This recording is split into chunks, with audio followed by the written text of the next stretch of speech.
Hi guys, അപ്പം നമുക്കിന്ന് ഹോസ്റ്റലിലെ ഒരു ഡേ ഇൻ മൈ ലൈഫ് ആയാലോ. ഞാൻ രാവിലെ എണീറ്റ് വെറുതെ ഫോൺ കുത്തിക്കൊണ്ട് കിടക്കുകയാണ്. അപ്പോൾ ഞാൻ വിചാരിച്ചു ഒന്ന് സ്കിൻ കെയർ ചെയ്തേക്കാമെന്ന്. ഞാൻ ഈ ഒരു പ്യൂർ ഒറിജിൻ്റെ ഫേസ് വാഷാണ് യൂസ് ചെയ്യുന്നത്. നല്ലൊരു വെർത്തായിട്ടുള്ളൊരു ഫേസ് വാഷാണേ. അങ്ങനെ ഞാൻ ഫേസ് വാഷൊക്കെ ഇട്ട് നല്ല ഫ്രഷ് ആയിട്ട് നിൽക്കുകയാണ്. അപ്പോൾ ഞാൻ കരുതി ഹോസ്റ്റൽ ഭംഗിയൊന്ന് ആസ്വദിക്കാമെന്ന്. വലിയ ഭംഗിയൊന്നും ഇല്ലെങ്കിലും ചുമ്മാ എങ്കിലും കാണാം. ഇതെൻ്റെ ഫ്രണ്ട് അഞ്ചു. അവൾ ഉച്ചയ്ക്ക് നിന്നും ഇരുന്നും കിടന്ന് പല്ല് തേക്കുന്നതാണ് നിങ്ങൾ ഈ കാണുന്നത്. അങ്ങനെ ഞാനും അവളും താഴെ ചായ ഉണ്ടോ എന്ന് നോക്കാൻ പോവുകയാണേ. എന്തായാലും ചായ തീർന്നിട്ടില്ലായിരുന്നു. അങ്ങനെ അതും കുടിച്ച് നാട്ടുവിശേഷങ്ങളും വിജയ് CM ആയ കാര്യവും പറഞ്ഞുകൊണ്ടിരിക്കുക. കേരളത്തിൽ ഇനി എന്നാണോ എന്തോ, അതാണ് അവളെ ചോദ്യം. ഇവളാണെങ്കിൽ വിജയുടെ ഒരു കട്ട ഫാനാണേ.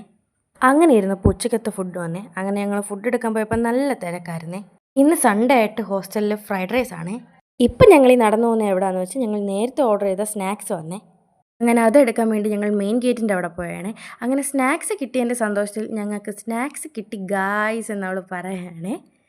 ഇതൊക്കെയാണ് ഞങ്ങൾ ഓർഡർ ചെയ്തിരുന്ന സ്നാക്സ്. അപ്പോൾ ഇന്ന് അത്രയേ ഉള്ളൂ. Bye guys.